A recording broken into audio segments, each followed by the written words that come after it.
எவ்வளவுதான் செருப்பு தேய தேய உழைச்சாலும் செருப்பை வீட்டு வாசல்ல தான் விட முடியாது, வீட்டுக்குள்ள கொண்டு போக முடியாது. ஞாபகம் வச்சுங்க. ஓஹோ, தத்துவம் சொல்றியா? ஆமா சார். இப்ப நான் சொல்றேன். சொல்லுங்க. எவ்வளவுதான் ஜவுளிக்கடை ஓனருக்கு புள்ள பிறந்தாலும் பிறக்கும் போது அம்மனமா தான் பிறக்கும், ட்ரெஸ்ஸோட பிறக்கும். ஆமா, எவ்வளவுதான் தங்கத்திலே நீங்க ஊசி வாங்கினாலும் தொண்டையில குத்திக்க முடியாது, பீரோல தான் வைக்கணும். அதை ஞாபகம் வச்சுங்க.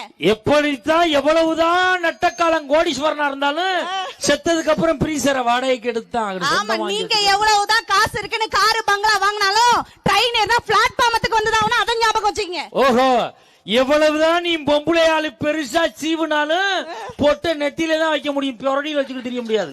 சார், இந்த மாதிரி கிறுக்கு புடிச்ச புருஷனோட வாழறது யாரு? அந்த லூசுதான். பூ கூட வாங்கி தராத புருஷனோட வாழறது யாரு? பூக்கடைக்காரன் பொண்டாட்டிதான். 7 ஜென்மத்துக்கும் நீதானடி என் பொண்டாட்டின்னு வாழணும் சார். வாழுவான் வாழுவான். வாழ்ந்து ஒரு நாள் பாருங்க, சொர்க்கமே உங்க கண்ணுக்கு தெரியும் நடுவர் அவர்களே. ஆஹா,